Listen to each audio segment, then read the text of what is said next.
So just as a brief introduction, my name is Tim Visser. I'm a member of the class of 2006, like all of the panelists here. I was a history major here at Amherst. Upon graduating, I went and worked in education reform for a few years, went off to law school, and now practicing law in Washington, D.C. I'll give the panelists an opportunity to introduce themselves in a second, but I just want to put the conversation in the context again of what happened on campus in November. So as some of you are aware, and it certainly garnered a lot of media attention, on Thursday, November 12th, which actually happened to be the Thursday before Amherst Williams weekend, 3 minority female students at Amherst organized a sit-in in Frost Library. And the sit-in was initially part of a nationwide moment of solidarity among students across the country. And at the time, this was really focused on some of the issues that were bubbling up at University of Missouri. So a number of students from across the country kind of staged these solidarity sit-ins across their campuses. What was planned here at Amherst to be just a sit-in of a couple of hours turned into a 3-day sit-in in Frost Library, in which members from the community, the faculty, for 3 days just sat in Frost Library and shared their experiences. And I think as alumni, many of us followed this on social media and the news reports. We read what President Martin had to say about it.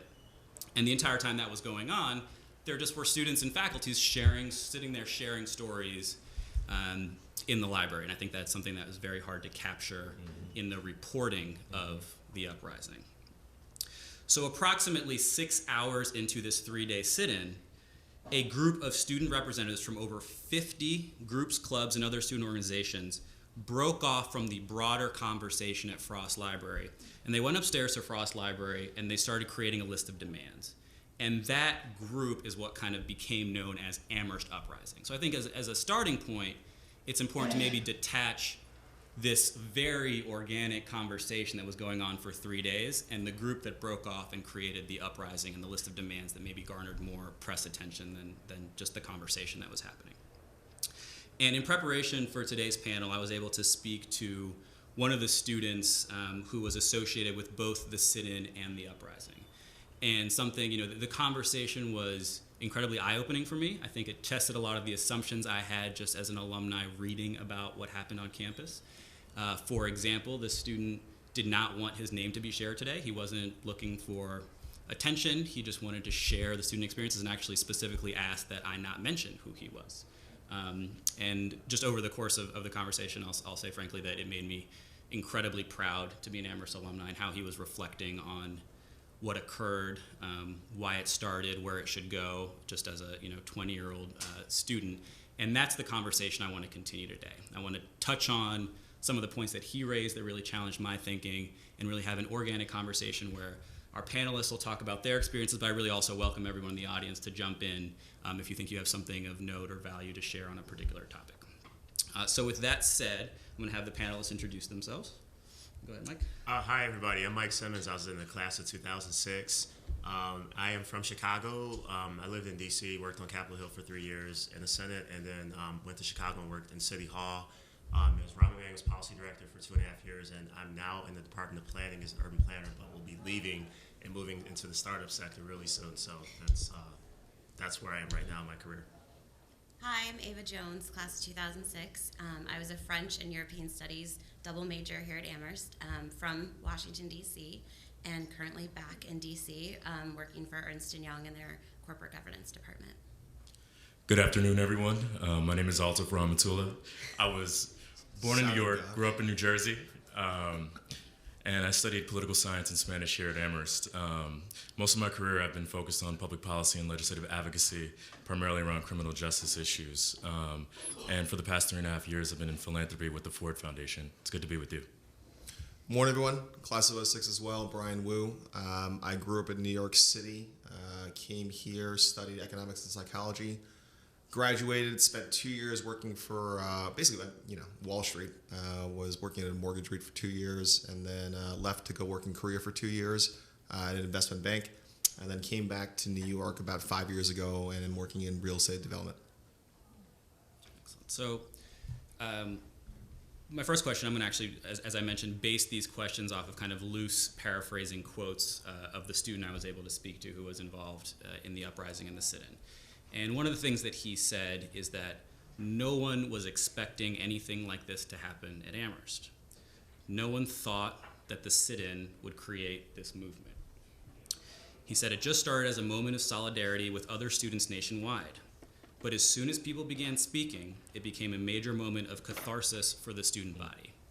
And I just wanted to start off by asking our panelists, based on your student experiences between 2002 and 2006, were you surprised that the uprising happened, that the sit-in turned into this? And maybe we'll start with Mike and then Ava.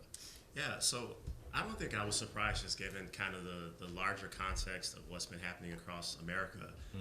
In the last year to a year and a half, there's just been this kind of bubbling discontent that you see with young people who have taken to the streets to demonstrate around everything from police brutality to mass incarceration to rampant unemployment. A lot of issues I see in my role as a policy director for a mayor in Chicago, they were really angry about. And what's interesting about that is I think as a student and even now, Amherst College is just not in its own bubble. And it's ironic to say that because I think we always say Amherst is in a bubble, but it's not. I mean, we all are Americans. We all are a reflection of the society. And so when I saw that there was the discontent among the student body, I wasn't surprised because I said, well, that's happening all across the country. I mean, I think I actually felt sort of reassured that I was like, okay, Amherst is not completely walled off from the rest of society. There's some life here. But I think that the demands that I saw, I was a little surprised by that. I mean, I wasn't surprised in I'm not here to say it was good or bad. It is what it is. But I was surprised that the students took the steps to actually put together concrete ask. I hadn't seen that. I can't remember that really happening when I was a student in such a big and high profile way. And so I definitely, I was like, wow, that's interesting. So. I don't have too much to add to that, but yeah, I mean, I don't think I expected it to become as widespread as it did in terms of the media coverage, but I do think while I was here, there was a part of you that feels safe and in the bubble, and we have our own little community and we work well together, but I think there were always, through different groups on campus, there were always people who didn't feel welcome or who didn't feel comfortable, and so I assumed that with everything else going on college campuses, that was a discussion that would definitely be taking place here at Amherst. Yeah, I would agree with you both. I think it should really be seen in the context of a continuum of recent student demonstration. And while circumstances and tactics differ, I think at the core, they were a call for acknowledgement of discrimination, racial tension, and lived experience. And I was just frankly really proud to see that folks found a space for themselves. And I think it was very brave and courageous to actually speak their own truths. I mean, I was surprised, right? I think I have to disagree. I frankly was kind of surprised, and maybe it's the method in which I digested all of this information, which is, through the New York Times articles or through my friends writing emails and everything like that. But, I mean, I was pretty surprised, right? Because the Amherst bubble in my mind does exist, right? I feel like we're all very well-educated, generally liberal people here, and at least in my life when I was at Amherst, I never really felt like what the uprising was complaining about really was that visceral, right? It didn't seem to be, there didn't really seem to be a lot of merit behind it when I first heard about it. And then, I don't know, kind of subsequently when I've talked to other people about it who maybe understand the uprising movement more, I'm able to understand it a little bit more, but frankly, I was pretty surprised about it. I mean, if the question is, did you or did you not expect this to happen on campus?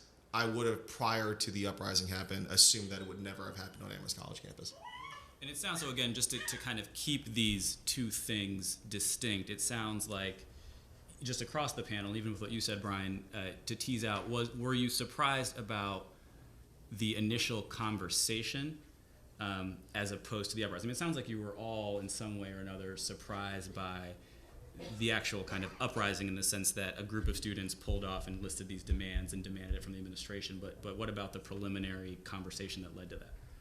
Right. I mean, listen, I think, people, I don't know the individuals who went to the library first, right? And the ones who started the uprising and the ones who felt disenfranchised or isolated or felt like maybe they had been wronged in some way. I don't know those individuals, but I will say, in my own experience here, it's kind of interesting, right? Because some of the people who felt really disenfranchised and really felt marginalized happened to be ultra conservative Republicans, right? And they would come here and feel like they couldn't make friends or feel like their viewpoints were being disregarded in class. Those people in the larger context of society are not marginalized, right? They're not going to be the ones who are in that room. So I can't really tell why they were there. But, again, I absorbed it through the media. I read the list of demands. It was very surprising to me. And any, just to maybe pause just this moment, any questions or comments from folks out there about this moment starting up? Yep. Just for a little bit of context, would you be able to share some of the specific demands I just see the list? Yeah, so the list is actually quite long, to be honest. And I think certainly the one that has gained the most traction is the issue with Lord Jeff. That was part of the demands. There were, it was several pages, I believe. I think if you go online, you can read it. There was a letter to the president. I think other things were the sorts of diversity you see in the faculty. I think there were some maybe about the administration's response time to certain issues as they bubble up. But it was an incredibly kind of extensive, eclectic, diverse series of demands that I think reflected the fact that student leaders from, Amherst is not a large place, as we know, and you had, I don't even know if I knew that we had 50 groups and student organizations on campus, and you had leaders from all of those in a room making demands. And I think something else that maybe is worth sharing that came up in the conversation I had with the student who was involved was, again, thinking about these two things as stemming from one another, that you have this moment in the library where everyone is finally feeling like they have a safe space to share what they are feeling and what they are thinking.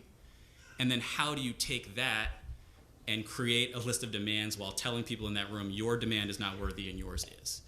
And I think that was an incredibly difficult thing for the students in the moment who were sitting a floor above hundreds of people below them sharing all their stories in an open space. And it seemed, my own personal view is that the list of demands reflected a moment on campus when people just wanted everyone to be able to say what they wanted to say. Yeah. You're right. You're from Chicago. I'm from Chicago. Yes, I remember we met at the Amherst alumni. We did, yeah. Born and raised. I addressed this question of Vinny at the air talk. And, if you really want to look up really some of the things about, go to Amherst Uprising on Facebook. There's tons of information that goes from the first day even on to now. Also, if you look up, you just pull up Amherst Soul. It talks about that as well. It talks about the missionary website. If you look at Amherst Soul, which is online, and Amherst Uprising Facebook, you'll find everything you want to know, going from the beginning of it, pictures, related articles, everything you want to know about the uprising and what happened. And like I say, I'm class of 76, and my experience, and I talk about that with my own classmates, was very insular. Right, when I saw the list of all the organizations, it was like, just the people, all the people that were supporting the cause, it was just amazing. I said, they had that many organizations here, they probably have 10 organizations when I was here. There was like 50 organizations supporting it. And I posed a question to Biddy, President Martin, at the Johnson Chapel, and I asked, I said, what was the impact of it on her? And she said what you said. The biggest part of it was that, and the part that really got the most out of her and people who were there was people telling their stories and not telling their story, and not knowing what the story was in terms of the factors that happened to them there. I've been telling my story to my classmates and to others since I've been here about what my experience has been. And it's been enlightening to me and enlightening to them. And I think in our culture, a lot of us have to tell our story. And our story is important.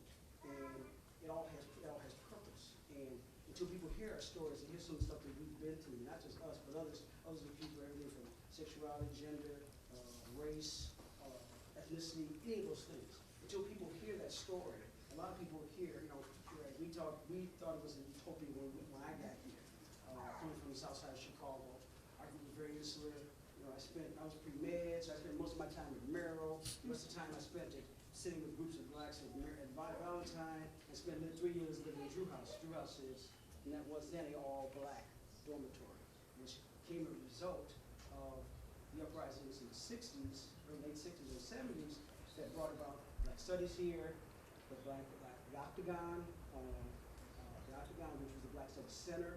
All that came from people who had, they asked and demanded things that were structured and very, very, in sit-ins and protests, just like what happened with the uprising. So I think the most important thing is, I got a lot of respect from the responses she gave to us, was the fact that the most important thing people just want to hear us.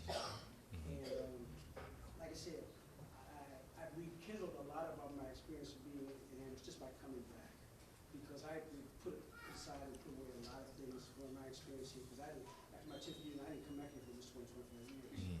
But since I've been back, and part of it was coming back for the, Black alumni reunion, things of that nature, it's rekindled some things. I think it's important that, as I said now, that our voices are heard, because people really don't know our experience.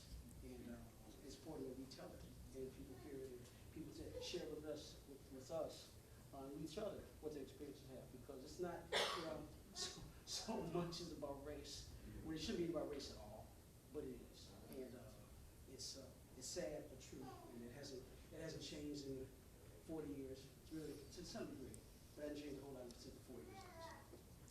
Thank you. Maybe, yeah. Yeah, question for you. I mean, granted, it's been 10 years since you guys were here, but I'm quite curious. You were already a product of, I guess, it was President Marx's decision to really try and broaden the student body from when I was here 40 years ago with you. But, so we see all the statistics about who's coming, 45%, people who come. And again, to discount it for 10 years, but is it working on the campus, or are people in their tribes separate from everyone else? I mean, I'm really curious about that as it's one thing to have a really open admissions process, it's another thing to, and I guess it's partially what happened in the library a year ago, but could you speak to that a little bit more? Yeah. And I will say that this is another topic that came up when I was speaking to the student, and kind of his explicit statement was, again, to loosely paraphrase, the college's commitment to bringing diversity on campus is not matched by an equal commitment to cultivate that diversity once it's here. And that student felt very strongly about this, but how about you guys from your experiences 10 years ago? So I would say that, first of all, this is hard. Like, to bring people together that are just not from the same worlds, different parts of the country, different family background, all this kind of stuff. It's never easy to do this, and so I just have like a moment of grace whenever I get into this discussion, because I think people think that you can engineer it, and that's just not really the case. But I think that when I was a student, I mean, I think anybody could walk through the campus and walk through the cafeteria, and I'm not here right now, so I don't know what the day-to-day is like, but there people do kind of like go off into their, I don't know if tribe is the right word, but I mean, people kind of stick to what they're familiar with, let's just put it that way. And that part of that's human nature. I mean, this is what people instinctively do. If you don't do anything administratively, people will kind of be around people that they're comfortable with, and typically those are people that look like themselves or remind them of themselves. And it's not always about race or class. I mean, I'm kind of a nerd. Like, I like being around people who are nerdy, and there's people that probably are into sports and want to be around people who are athletic, and that's just like how human beings operate. But I do think that Amherst College has a unique opportunity, given the fact that we do bring all these different people together. I mean, this diversity we have on this campus is just incredible. I mean, never in human history have we all been all together, learning in the same environment, living together, playing sports together, all these other things. And there's a great opportunity there to ensure that by the time folks graduate, they understand perspectives from people that have a different background, like the gentleman was saying earlier. And I don't think that there's a clear answer on how you go about that. I don't think that Amherst has gotten it right up until this point. When I was here, I was student body president. I tried to initiate some initiatives to get people off campus and kind of a more organic structure where people could come together and interact in like a retreat environment. I don't think that was really the answer. But I think that there's some other creative ways that the college can go about it. I mean, I think that one of the things as a student from Chicago, from a not wealthy family, as an African American, my father's from Ethiopia, my mother's grandparents were sharecroppers from Mississippi. Like, I wanted to come out of here with some social capital, and I think I was able to do it by force of personality, but there's some people that don't have that. And I don't know the answer on how you make that happen, but I think that it is critical if Amherst College is going to be a leader in terms of making this a more equitable society in this century. And I think that one of the things that makes Amherst so unique is not only the ability of the students to feel comfortable doing the sit-in, writing out a list of demands, presenting them to the president, but continuing that conversation and knowing that they were heard by the president and the administration. And I think that's something that makes me proud. And I think that's something I felt while I was here, even though I didn't have that experience where we were protesting in that way. I felt like I could at least go and talk to someone. If I had something to say, people were going to listen. And I hope Amherst doesn't lose that, because I think that helps if you have that place to go, that safe space where you feel like you can express yourself and people listen to you, and then you can have the hard conversations, right? Because it's never easy to talk about race or gender and identity. Like, those are never easy conversations, but if you have the space to do it and your peers are supportive, faculty supportive, the administration is supportive, I think that makes a huge difference. And I'll just quickly add, I think there's a distinction between diversity and inclusion. Coming into Amherst as a person of color, single mother background, grew up in poverty, and coming to a bastion of privilege and class, frankly, privilege and wealth, it's a bit disorienting. And as you mentioned, it's an isolating and alienating experience. But what I do see, and I was very encouraged by President Martin and the college leadership's response. I thought it was very measured and very thoughtful, and I thought it invited the alumni community into a broader dialogue such as this. And I think what it also does is affirm these types of spaces moving forward. So as Mike and Ava said, I think what we actually need is to continue this and encourage it. Yeah, I mean, okay, so going back to what the original question is, from 10 years ago, did I feel like people did a good job of integrating from their respective friend groups or groups, right?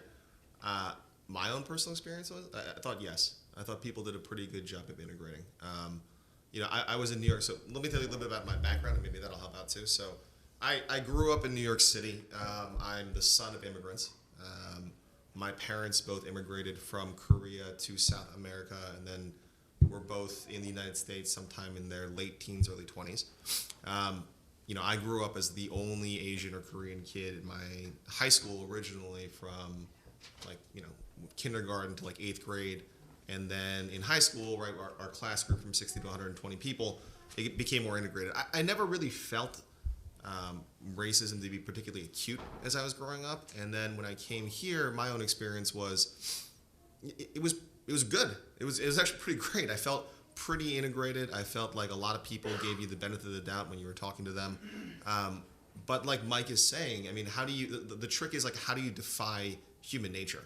How do you get somebody to like somebody else when all the sort of outward signals, it might not just be race, right? It might be the way they dress, what they're into, the books they read, the subject matter that they like, talking about, don't appeal to you. How do you get that person to become friends with you? I mean, that's a tricky question, right? How do you engineer that?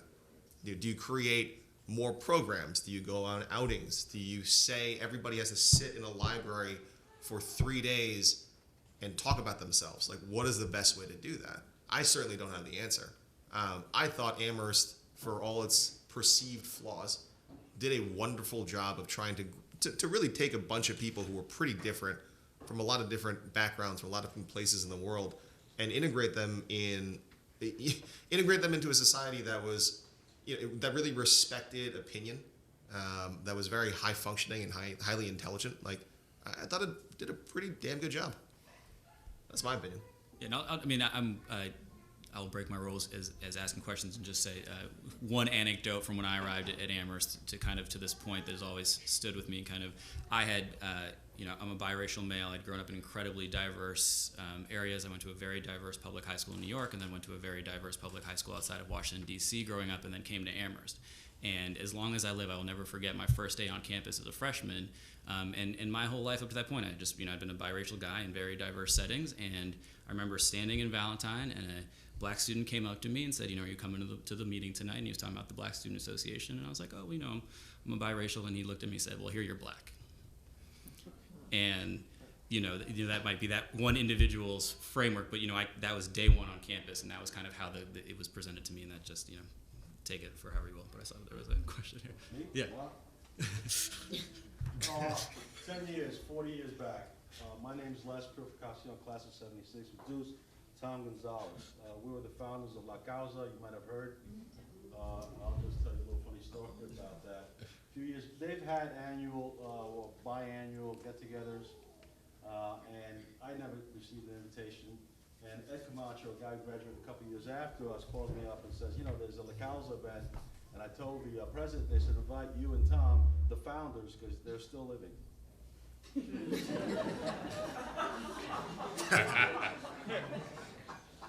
But it's good to know. 1972, I come on campus, Tom comes on campus. I'm recruited by Ed Wall, Dean Wall. You know anyone? Well, anyway, he's legendary. And he told me, Amherst has always had minorities. I don't know if you knew this, going back to his earliest days. There were blacks here, there were Asians here, there were Hispanics here.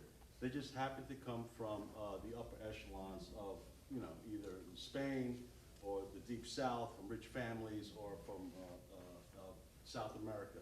You know, they were just the equivalent to everybody else. You know, they wore boating shoes.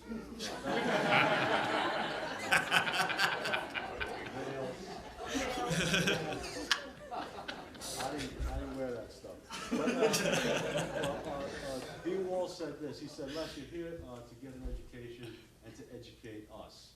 And I said, who's us? He said, well, everyone else. All right? He said, as long as you realize that, then you'll do fine. Academically, you'll do fine. You know? But what I got here a lot was, you must be an affirmative action baby. You know, and no one bothered to check my background. I went to Stuyvesant High School, you know, I was top of the class. You know, none of that mattered. I was different, so I must have been an affirmative action baby. So Tom and I, we get together and we say, let's start an organization. And then that's when problems started. All of a sudden we're being divisive. You know, you really should integrate. Why do you need to do this? And I said, because I don't ski.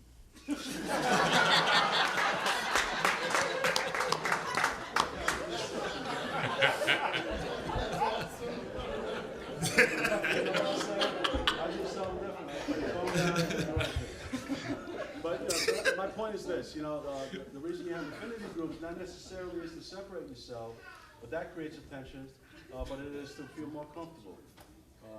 And I thank Ed Wall for inviting me here. You know, he said, Les, we got to bring in people who are different than everyone else. That's part of the education. But he made it clear to me, and I had always had the sense, I was here to educate you guys. Thank you.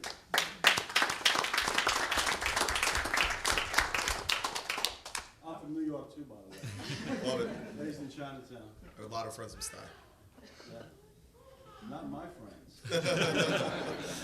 Yeah, you have a question here. Yeah. I was just interested, was the demonstration here based primarily on individual grievance or grievances respecting the administration of the college and broader concerns? I am unhappy, I am demonstrating here because I'm unhappy because of this, that, and that, or was it because I don't like the college doing this, that, or the other? Could you tell me what the nature of the grievances were? Yeah, I don't think any of us can speak authoritatively about what the student, kind of what the nature of the grievances were. I think that just in my own interpretation, based on what I've heard in the conversation I had with the student, again, it was kind of this, series of events where you have things nationwide going on that are at the forefront of everybody's mind. You have a planned sit-in, again, nationwide, where students across the country were sitting in at this time on Thursday, November 12th, in their different campuses, and that here at Amherst, that sit-in became this very, very, very broad conversation about these issues of inclusion, and that a group of students, after listening to that conversation for a few hours, pulled off and made a list of demands.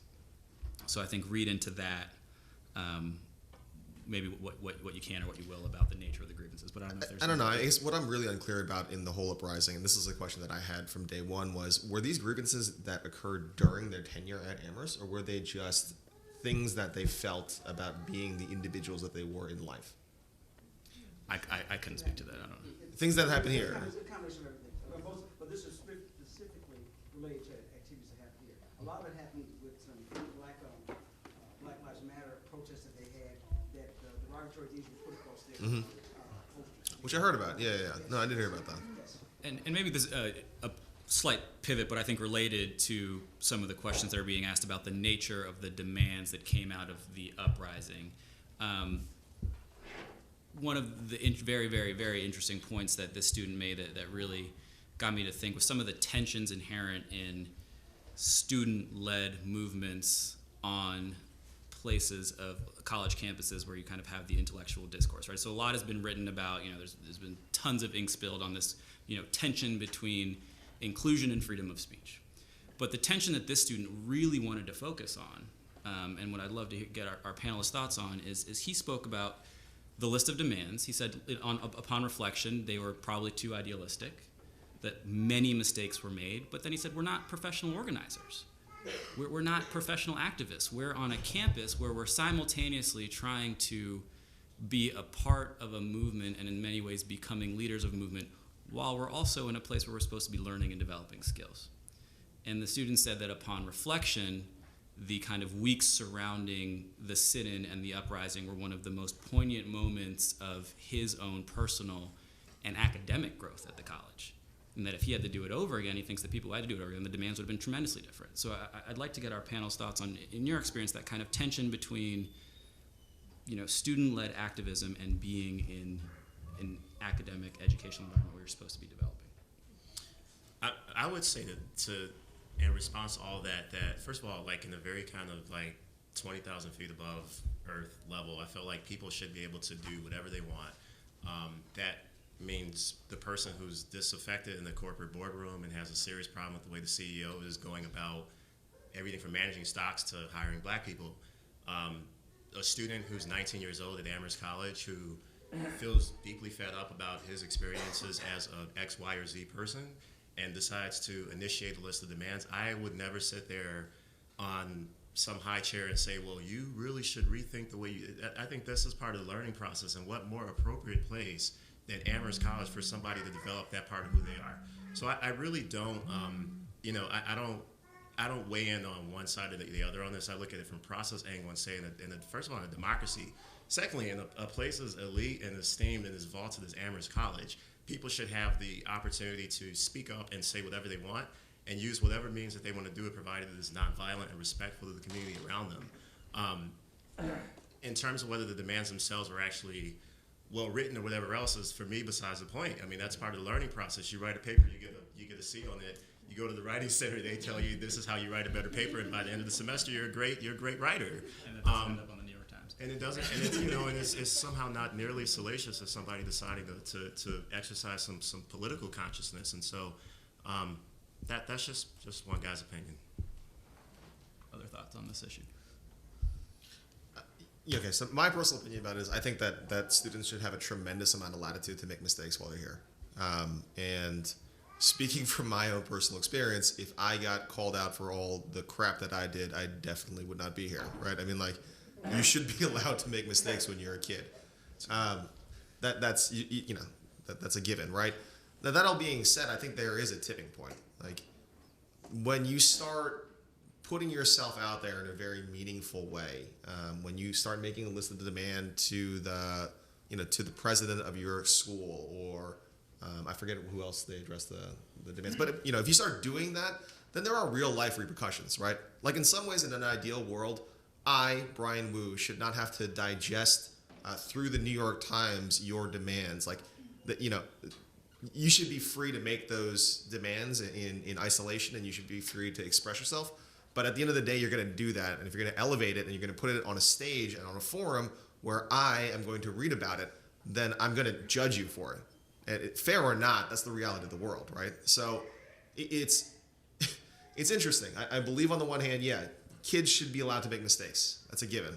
On the other hand, when you make really, really, really big mistakes, I'm not necessarily saying that what they're doing is a mistake, by the way. I'm just saying that if you're going to elevate something and make it very highly recognizable and then assume that, hey, all is forgiven and guess what, that's just me being a kid, well, that's not the way that the world works, right? I mean, that's not. I think that's the best way to possibly answer it. It's like, make mistakes, be a kid for sure, but like, don't crash the car into the highway, right? I think it was an excellent statement. I'm 60 years out But the takeaway I had when I heard some of the demands and read them is that the students who were involved in this were monumental ingrates for all that had been given to them. That was my take. And you may say I'm prejudiced, bigoted, or whatever thinking you may have. But my feeling was this was an overreach, an excess, and a lack of appreciation of how wonderful Amherst was.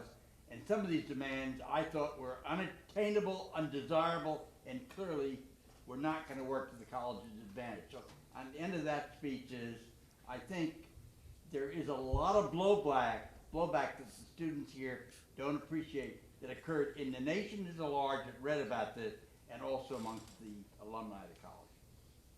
Well, and I think, just reading through their demands, I think a lot of us were surprised at some of the things they came up with, but I think what I came away with was I felt a lot of hurt when I read that. I felt a lot of anger and disappointment, and I think that's what came through the strongest for me was these people are really feeling upset. They feel unsafe on campus, and this was how they decided they could bring it to the front and bring attention to it. And I think we don't want to lose that at Amherst, but I think there is a responsibility to think big picture. What does it mean if you make this public, if you put this online? And I think there's always going to be that tension, but I think Amherst is a place where they're going to give you that opportunity to do that and support you through it. And remember, a lot of people don't remember, you all know this, there was attraction to a lot of the demands that were made. Matter of fact, there was a group made an article, sent an article, I think, back to the New York Times, retracting and pulling back from for a lot of things that they said. They admitted that, as we said, these are kids writing this up, a lot of it out of the emotion and some out of anger too. And they're not writers, they're not policy writers and everything else like that. So they pulled back from a lot of the original demands that originally, that's what everybody saw. And that's like everything else, you gotta see the whole picture, everything when you're looking at something that's being involved, especially when it's put in media, especially when it's put in the media now. So you have to look at the whole perspective of what it was they tried to do. And they did pull back on some of those demands, which they're rough, okay? But I don't think it had to do with being ungrateful or anything else like that for their positions here. Because everybody got here for a reason. Everybody got here on their own merits. Though people may or may not decide where and how those merits were, they got here for their reason because they were the best in this country. They come to one of the best schools in the country. So I don't think there were ingrates about their coming to the school, okay? I was very fortunate to come to the school. And anybody else that comes there is very fortunate to come to the school. So to call them ingrates, I think that's not the Amherst way.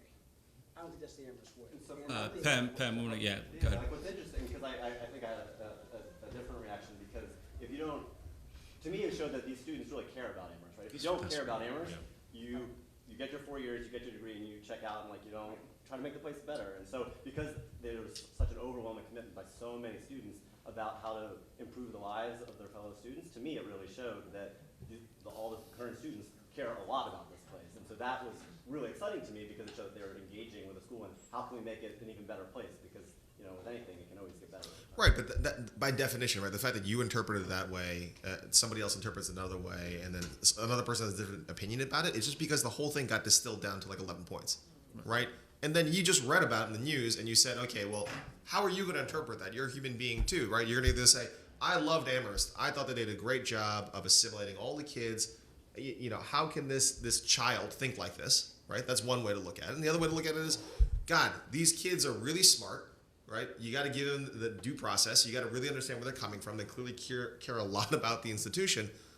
Give them a break, right? They might be demanding things that are a little bit salacious, that are a little bit maybe ridiculous, but give them a break. I mean, but the whole point about it is it's simply like that happened, right? And then the original question is, okay, well, how do you judge that kid? I think on an individual basis, you can't judge that kid. You can't be like he did a good job or a bad job. He just tried to do something, right? And then at the end of the day, unfortunately, just got elevated to a position where he thought he was writing something in the library, and he ended up on the front page of the New York Times. And they certainly didn't expect that, right? And I'll say, that just kind of in passing, the student I spoke to just kind of joked. He said, this wasn't the March on Washington, right? Like we didn't have 2 years to sit and think about, what experts we were going to bring in to tailor our demand so that when the New York Times released it, we'd be very proud. It was just a ton of students who pulled out of this conversation and started writing stuff down, you know? So yeah. So I'm a transfer student. I'm actually a current student still right now. I'm a little older than everyone else, but I was here when this all happened. And afterwards, we had like a couple of days where we talked about everything in class. And I think even that, I think it's important to draw a little bit of a distinction between like, as you are saying, the people who are upstairs and the people who are downstairs. In these conversations, I tried to push, and eventually everyone, we always ended up at this point that was like, what was important about it to the people that were there in the library at that time was like, how do I put it? They broke through that feeling of isolation that a lot of students have with each other right now, and were able to like open up and be vulnerable with each other, and that was what was important on the downstairs. Upstairs, where they wrote the demands, it's clear that it was an explosion of emotion, and they didn't have time to, and even as quickly as 48 hours afterwards, people that like had a hand in offering that were saying, well, maybe we went a little overboard on some of those things, like asking Biddy to apologize for everything, Yeah. Yeah. And I mean, but so I mean, like I don't think that there's nothing wrong. The spirit was the important part. yeah, and the word that the student I spoke to used was just catharsis. He said it was an incredible catharsis, that moment in the library. I guess I'll end there. Moi? Yes. To borrow your phrase. So I've been conducting a very anecdotal anthropological experiment while I've been on campus. I'm class of 82. I just love 81, so I'm here enjoying everybody in this conversation. And I'm curious about this, and I don't know if there are other students who are here, but in engaging in casual conversation, asking about what they've taken away, what they've noticed, what they're feeling, what their awareness are, I uncovered something that I was really shocked by, so I decided to share it with all of you too. And what I discovered was that people said to me that they were experiencing fear. And they were experiencing fear about saying anything about anything now. And that the backlash that they were experiencing was to be silenced, not to be safe and to be set free. And the opposite of catharsis. Because they were concerned about their views being picked apart and being judged. And they said that there was actually, I don't know whether official or unofficial policies about if you are overheard to be saying anything, then you are reported up some, I don't know, chain of command, and you get into trouble. So I just thought that was fascinating because I didn't expect that, but it was a theme that emerged from all of the points of contact that I had with staff, with janitors, with people. I used to wash dishes in what was called the garden. I was on scholarship. I am white, but I was like the poor black child of my time, being an immigrant person and everything. So I did all of these jobs around campus. So I went back to all my old haunts and connected with everybody in all levels, and that's what they said to me.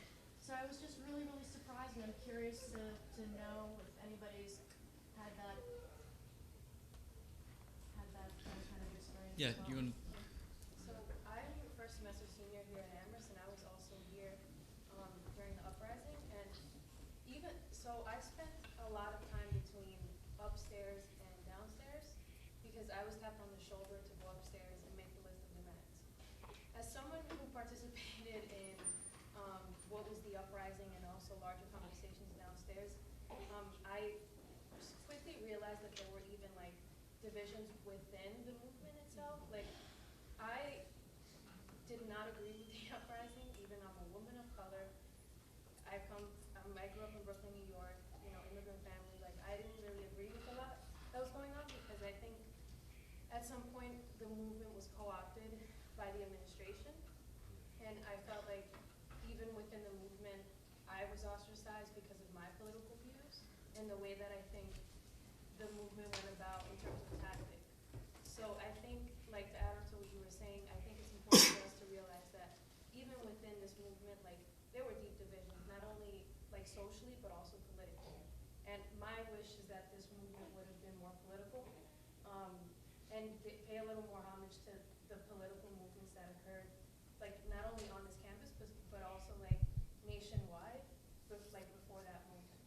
I mean, but isn't that a really good thing, right? Like, by definition, the fact that you had a very diverse and potentially divisive group of people who were sitting there and arguing about a lot of different points across cultures, across political beliefs, and everything like that. Like, who wants a uniform voice from Amherst College? Right? I mean, that would suck. Right? I mean, the whole point of us sitting up here and talking about this is that we like the fact that we have diverse voices and we have a diverse community who talks about a lot of different things. Right? The movement's job is not to kill that, right? At least I think, right? I mean, I think what you guys were trying to accomplish, I wasn't there, but you guys were trying to accomplish something about like let everybody be heard, right? Understand that people still feel disenfranchised, that racism still exists, right? Like these things are real, and talk about it. And like, I mean, it's good, right? The fact that you had a group of people who didn't necessarily all share the exact same opinion about what you're supposed to do is a very, very good thing. I agree, but I think what I'm trying to say ultimately is that not everyone's views were represented, so that when the story was put out in the media, like everyone, the whole community was like branded as like one way or another. Like people felt uncomfortable that even like people of color on campus, a lot of my friends, different communities of color that I belonged to on this campus felt like they were being approached by students who weren't part of the movement, asking like, oh, you were part of the uprising, right? Like you planned all of this. And like, no, not everyone was like involved in the planning stages, more specifically like the listing of demands. So that's like my grievance, if that makes sense. But I agree with you, it's good that in any social movement you have a diverse. It's just I think my issue was like the presentation of it and the backlash that like individual people receive because of it. Picking up on what this woman said, I think I'd really be curious if from you and some people who are still here, this whole free speech debate that's going on. There's apparently an article about Oberlin in the New Yorker that a few of my friends have talked to me about. I haven't read it yet. But here's a quick anecdote to open the discussion. I work at the Pentagon, and I was chatting with some 1 or 2 star dude, and I said he has a really bright, brilliant technical daughter. title. And I said, why don't you consider Amherst? And he said, oh, way too liberal. I would never send my daughter to Amherst.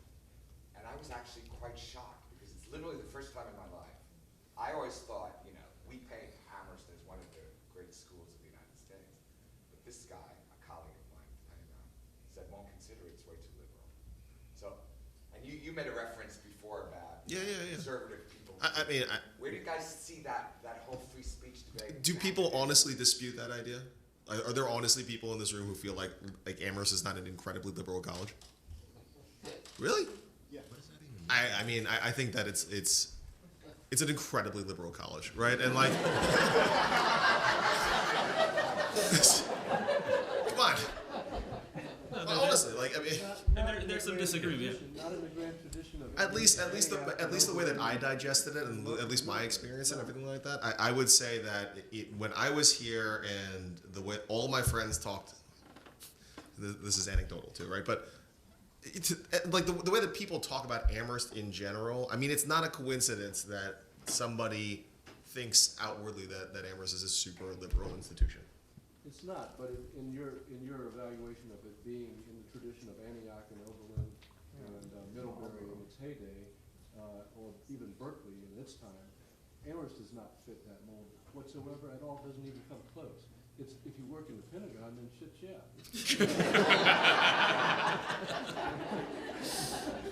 So, but things evolve over time. Amherst is far closer to that tradition now than it was, which is a good thing. Taking on the title of your presentation today, going forward is the question. And in terms of the general discussion about the uprising, what was accomplished, it's important to have a diversity of views, but it's also extremely important to have a singularity of purpose. And if you don't get some unity and some goals and see if you can have metrics and meet them, then you've got a lot of action and no traction. And that's been happening for 40 years. Yes. And so my question is, going forward, what should there be? I haven't been as involved. Our purpose in setting up La Causa was to establish a structure so that there could be progress. And progress was made. When the snack bar takeover took place, the La Causa group got a room, an office. But it took that action. After many requests, diplomatic efforts, etc., there was a singular purpose in mind. we're supposed to get what we need in order to function. There is a legitimate purpose and there's a good rationale. We've been getting our wheels spun forever, and now it's time for action. If there's no progress, then we have to take extraordinary measures. There might be consequences. Those students, their primary purpose to ensconce themselves here was to get a degree and an education and an experience. But they wanted that experience to be fulfilled in greater amplitude than what was presented upon their expectations and their arrival. And they fought for that, and they put themselves at risk, and what happened? They accomplished.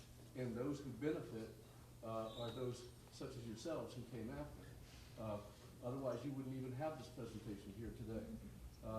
To speak to the other gentleman who may have departed, it may appear as though it's a lack of gratitude or a painful process, but that's the nature of birth. There's a whole lot of joy, but there's a great deal of pain. So from my point of view, I think that it is good to have all these points of view, but at some point it needs to come towards some progress. And if there is no struggle, there is no progress. Even Biddy said real quickly during her talk, she said that all progress comes from protest. Really, and that's really what it is. And Raul, did you have something you want to say? Or? Well, I was going to address whether Amherst College is a liberal school or not. And yes. When we say that, there's two ways to look at this. Are you talking about the student body, or are you talking about the Amherst administration and policies that go forward? Right? What exactly are we talking about? Those are two very different things. When we were in school, we 06. I'm in 06. Hi, hello. So it was by far we were center left at best. We had professors protesting, and we're looking at those professors. Why are you protesting?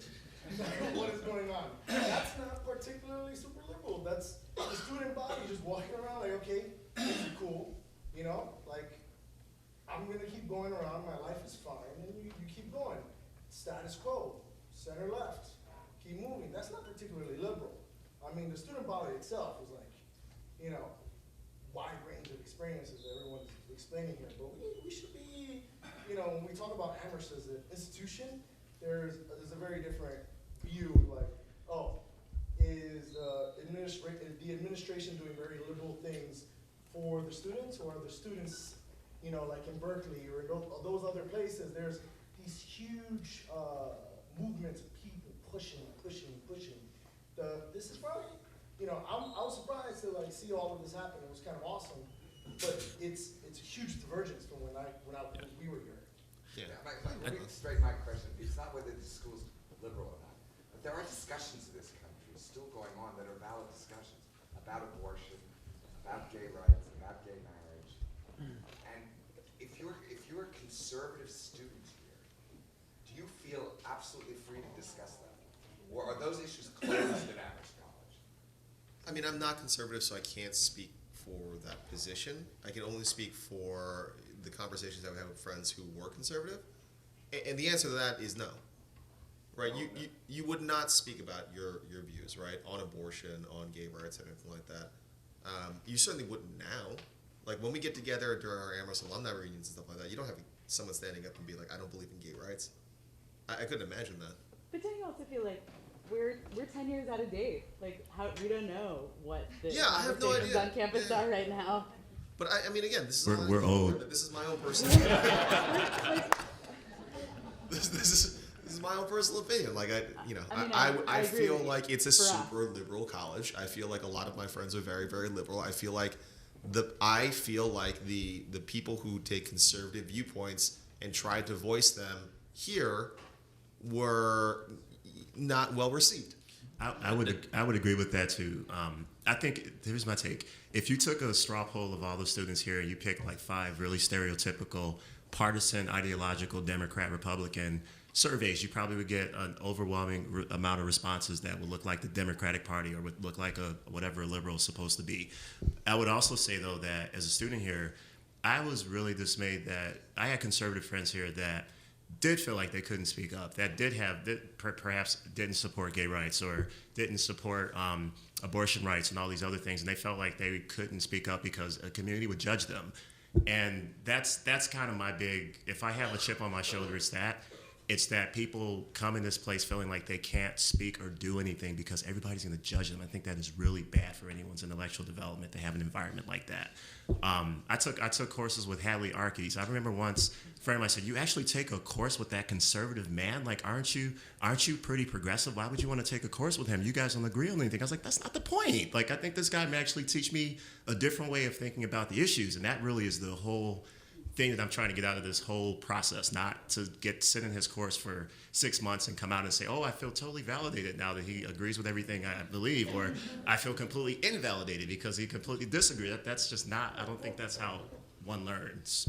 When I came up here in 1957, people in Alabama asked, "Why are you going up there to that communist front organization?"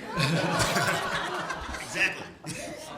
Yeah, no, just quickly, I think when we use a term like liberal here on campus, I think we have to think about it with a bit of nuance. I think there's a distinction between carrying a label of being a liberal and in relation to this conversation, supporting the concept of diversity. But we also have to recognize that just because someone is liberal does not mean that they don't harbor deep bias racially, across gender lines, across class lines. And I think I've seen that in every professional academic space I've been in, Amherst included. So have I. Yeah, I'd like to go back to kind of where do we go from here Mhm. now? And so, but just to back up a second to the point that was made a long time ago in this discussion around kind of people at Valentine with their own groups of people that they feel comfortable with. And I think this discussion around race is a lot about a discussion around class too.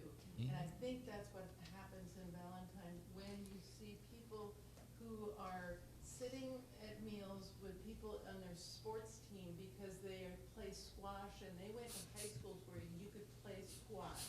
Well, you can pretty much guarantee that the poor urban student from Houston who got recruited here didn't have squash at his high school, right? So there's a class thing that is going on too. Same with like musical instrument study and all that sort of stuff. Huge diversity of class here, where people are coming from, and that just doesn't go away at day one of Amherst. So then you say, okay, so I think there's some very specific things that the administration can do around faculty hiring and all of that the demands were getting at. And those are specific things for addressing some of these things. But I think there's another piece of this that I would add would be really helpful going forward, in addition to those, is to say, okay, how are we going to break down and form real relationships between people who come from different, very different socioeconomic backgrounds? And I think it's actually to change the discussion to something that all Amherst students and all Amherst grads share in common, which is we are now in a world which is we are in such a place of ecological fragility and such wide disparity of wealth, and we're so highly leveraged that there's all sorts of really big threats out there that face everybody.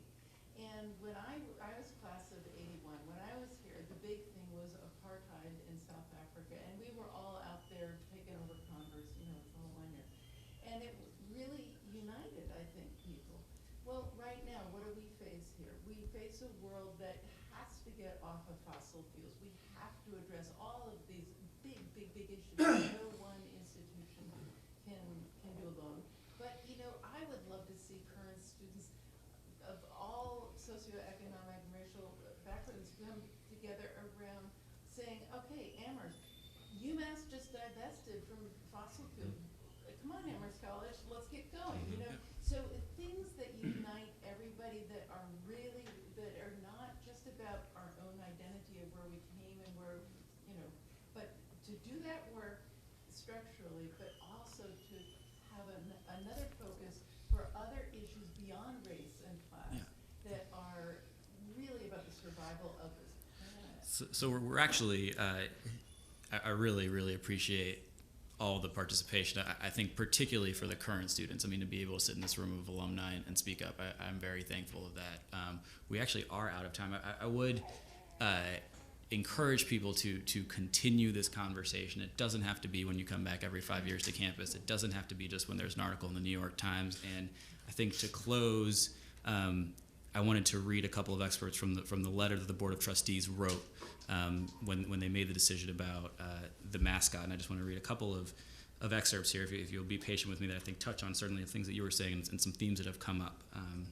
So to begin, the history of Amherst has a clear direction. It is towards ever greater range and inclusion, regardless of any student's name, toward making the range and inclusion work as an educational and social reality. We started out as an institution to prepare indigent youths for the ministry, then brought it out into a liberal arts institution that prepared students for every walk of life. We were a local institution that became a regional institution and then a national and global one. We were all male and then became coeducational. We were predominantly white, and now we have a student body in which 4 students out of 10 identify themselves as persons of color. Range and inclusion of people, of subject matter, of outlook is part of our heritage. Every step along the way required adjustments. Sometimes there was dismay.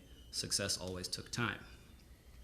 Amherst is one of a handful of institutions at the forefront of an enterprise that is both urgent and overdue, making the finest liberal arts education available to the kind of diverse population this country actually has, and doing so in a residential setting that functions as a true community. This is a microcosm of the larger challenge that faces America as a whole. In higher education, there is not a long history of quote-unquote best practices to rely on. Institutions like Amherst are feeling their way forward. This work has had consistent support from everyone in the Amherst community, including our alumni, whose commitment to the college runs deep. But the task is not easy, nor should we expect it to be. So with that, I want to thank everyone for taking some time out. And